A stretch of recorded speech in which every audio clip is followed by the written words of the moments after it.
اعوذ باللہ من الشیطان الرجیم بسم اللہ الرحمن الرحیم ربی اشرح لی صدری ویسر لی امری واحلل عقدۃ من لسانی یفقہوا قولی۔ امامت کے معنی سردار ہونا۔ نماز میں جو شخص ساری جماعت کا سردار ہو اور سب مقتدی اس کی تابع داری کریں اسے امام کہتے ہیں۔ جماعت سنت موقدہ ہے، اس کی بہت تاکید ہے۔ بعض علماء تو اسے فرض اور واجب بھی کہتے ہیں، اور اس میں شک نہیں کہ جماعت میں بہت فائدے ہیں۔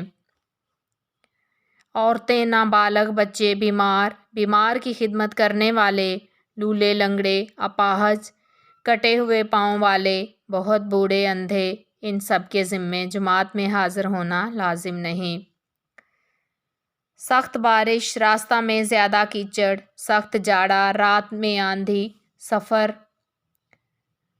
ریل یا جہاز کی روانگی کا وقت قریب آ جانا، پاخانہ پیشاب کی حاجت ہونا، کھانے کا اس حال میں کہ بھوک زیادہ لگی ہو اور سامنے آ جانا، ان عذروں سے جماعت کی حاضری کی تاکید جاتی رہتی ہے۔ تمام فرض نمازوں اور عیدین کی نماز میں جماعت سے نماز پڑھنا سنت موقدہ ہے۔ نماز تراویح کی جماعت سنت کفایہ ہے۔ رمضان شریف میں نماز وتر کی جماعت مستحب ہے۔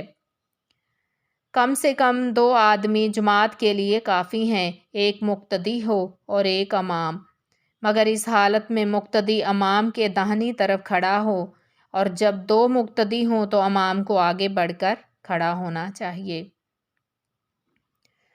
مل کر اور صفیں سیدھی کر کے کھڑے ہوں، درمیان میں خالی جگہ نہ چھوڑیں، بچوں کو پیچھے کھڑا کریں۔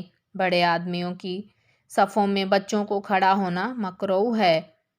عورتوں کی صف بچوں کے بعد ہونی چاہیے۔ جب امام کی نماز فاسد ہو جائے تو مقتدیوں کی نماز بھی فاسد ہو جائے گی۔ مقتدیوں کو بھی اپنی نماز کا دہرانا ضروری ہوگا۔ امامت کا مستحق سب سے پہلے عالم، یعنی وہ شخص جو مسائل نماز سے اچھی طرح واقف ہو، بشرطے کہ اس کے اعمال بھی اچھے ہوں۔ اس کے بعد جسے قرآن زیادہ یاد ہو اور اچھا پڑھتا ہو۔ اس کے بعد جو زیادہ متقی پرہیزگار ہو۔ اس کے بعد جو زیادہ عمر والا ہو، اور اس کے بعد جو خوش خلق اور شرافت ذاتی رکھتا ہو۔ اس کے بعد جو زیادہ خوبصورت اور صاحب وقار ہو۔ اس کے بعد جو نسبتی شرافت رکھتا ہو۔ امام معین اس اجنبی آنے والے سے زیادہ مستحق ہے، اگرچہ یہ اجنبی شخص امام معین سے زیادہ افضل ہو۔ اگر غلام اور گاؤں کا رہنے والا شخص عالم ہو اور اندھا احتیاط رکھتا ہو اور عالم ہو، یا قرآن مجید اچھا پڑھتا ہو، ان سے افضل کوئی اور شخص موجود نہ ہو تو ان کی امامت بلا کراہت جائز ہے۔ دیوانے اور نشہ والے اور کافر یا مشرک کے پیچھے تو کسی شخص کی نماز صحیح نہیں ہوتی، اور نابالغ کے پیچھے بالغوں کی اور عورت کے پیچھے مردوں کی نماز صحیح نہیں ہوتی۔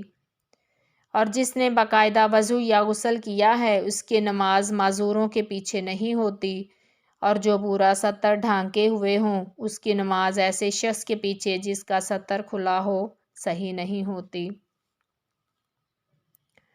تراویح بھی نابالغ کے پیچھے جائز نہیں۔ ہاں، جب لڑکا 15 سال کا ہو جائے تو اگرچہ اور کوئی علامت بلوغ کی ظاہر نہ ہو، اس کے پیچھے تراویح اور فرض نماز جائز ہے۔ وما علینا الا البلاغ۔